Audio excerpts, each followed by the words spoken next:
السلام علیکم ناظرین، میں ہوں ارسلان کھوکھر۔ آج ذرا بات کریں گے دنیا کی سب سے مقبول کھیل اور پاکستان کی سب سے یتیم کھیل فٹ بال کی۔ میں سمجھتا تھا ہاکی ہی ایسی کھیل ہے جس بیچارے کا کوئی سرپرست نہیں ہے، اس کا برا حال ہے، لیکن پاکستان فٹ بال کا حال برے سے برا ہوتا جا رہا ہے۔ یہ ابھی آپ نے جتنے میچز انٹرنیشنل دیکھے ہیں اور اس کی بڑی آپ نے واویلا پروموشن یہ سب کچھ سوشل میڈیا پر دیکھا ہے، حقیقت اس سے بالکل برعکس ہے۔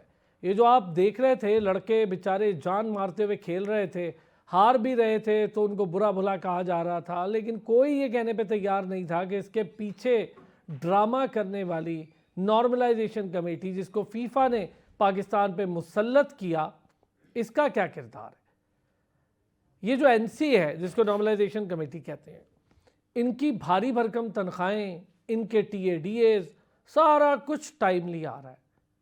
فوج ظفر موج فٹ بال فیڈریشن ہاؤس کے اندر اپنے کارنامے انجام دے رہی ہے، سیلریز لے رہے ہیں اور محروم ہے پیسوں سے تو وہ ہے کھلاڑی، چاہے وہ خواتین کی کھلاڑی ہوں، جونیئر سینئر لیول کی ہوں، چاہے وہ مرد کھلاڑی ہوں، جونیئر سینئر لیول کے ہوں، وہ بیچاروں کو پیسے نہیں مل رہے۔ کھیلتا کون ہے؟ کھلاڑی۔ فٹ بال کس کے نام پہ بکتی ہے؟ کھلاڑیوں کے، اور کھلاڑی ہی پیسے سے محروم ہے۔ اور کوئی تھوڑی سی سارے مل کے تھوڑی سی شرم کر لو، باشمول گورنمنٹ اور سارے تھوڑی سی شرم کریں اور اس کھیل کو تباہی سے بچا لیں۔ خدا رہا اس ملک میں پہلے ہی 75 سالوں سے زائد ہو گئے ہم فٹ بال کا ورلڈ کپ کھیلنے سے قاصر ہیں، جونیئر تک کا کھیلنے سے قاصر ہیں یار، آپ سینئر کی کیا بات کر رہے ہیں۔ اور اب ہم ایک نئے ڈگر پہ چل پڑیں یہ این سی کو لے کر، اور اس کی تباہی میں الحمدللہ سے فیفا کا بہت بڑا رول ہے۔ فیفا خود اس تباہی کی سب سے بڑی ذمہ دار ہے، چونکہ فیفا آپ کو پتہ ہے، سب کو پتہ ہے، فیفا کے اندر کرپشن کا بڑا بازار گرم رہا، ان کے تو صدر پہ ہیڈز پہ بڑے کرپشن کے چارجز ہیں۔ اب یہاں جو شخصیت بیٹھی ہیں ہارون ملک صاحب، جس قسم کی ایک خفیہ ترمیم وہ کل کرنے جا رہے تھے جس سے میڈیا کو دور رکھا گیا تھا، اجلاس ہو رہا تھا، فیفا کے اے ایف سی کے لوگ اس میں موجود تھے، وہ نہیں ہو سکی ترمیم۔ کیوں نہیں ہوئی؟ دوسری طرف اسٹینڈنگ کمیٹی کی میٹنگ گزشتہ روز بھی میں نے اس کا ذکر کیا تھا، میں وہاں گیا، بڑا افسوس ہوا مجھے یہ دیکھ کر کہ سارے لوگ جو وہاں موجود تھے ان میں اکا دکا تھے جن کو تھوڑی بہت نالج تھی۔ فٹ بال ایجنڈے کا میجر حصہ تھا، 3 منٹ اس پہ بات نہیں ہوئی، مجھے بھی وہاں سے اٹھ کے آنا پڑا کہ بھائی اس میں کوئی میرے لیے فروٹفل چیز نہیں ہے۔ اور پتہ نہیں کیا باتیں وہاں ہو رہی تھیں، کسی کو کوئی انڈرسٹینڈنگ نہیں تھی۔ ثناء اللہ مستی خیل صاحب نے کہا کہ جی روک دے، بڑی سرزنش کی جو فٹ بال فیڈریشن نے اپنے 2 لوگ بھیج دیے تھے، وہ بیچارے ایچ آر کے لوگ تھے، ان کو بھی کوئی نالج نہیں تھی نہ اتھارٹی تھی۔ سردار نوید حیدر بھی تھے، کل بھی آپ کو بتایا۔ آج میں ذرا بڑی ڈیٹیل گفتگو کروں گا اس پہ، یہ جو کچھ ابھی ہو رہا ہے الیکشن کی مد میں اور اس کے بعد کیا ہونے جا رہا ہے۔ شرافت بخاری صاحب ہمارے ساتھ موجود ہیں، سابق سیکریٹری جنرل ہیں پاکستان فٹ بال فیڈریشن کے، اور حالیہ بھی یہ جو الیکشن کنٹیسٹ ہو رہا تھا اس میں انہی کا ایک گروپ بھی الیکشن کنٹیسٹ کر رہا تھا اور بڑی بھاگ دوڑ کر رہے ہیں فائلیں لے کر، کبھی عدالتوں میں، کبھی کہیں کہ پاکستان فٹ بال فیڈریشن کا اسٹیٹس بحال کیا جائے۔ تیمور کیانی سابق کوارڈینیٹر ہیں آئی پی سی یعنی انٹر پروونس کوارڈینیشن منسٹری کے، اور فٹ بالر بھی ہیں، ذرا ان سے بھی پوچھوں گا یہ آئی پی سی کا رول کیا ہے۔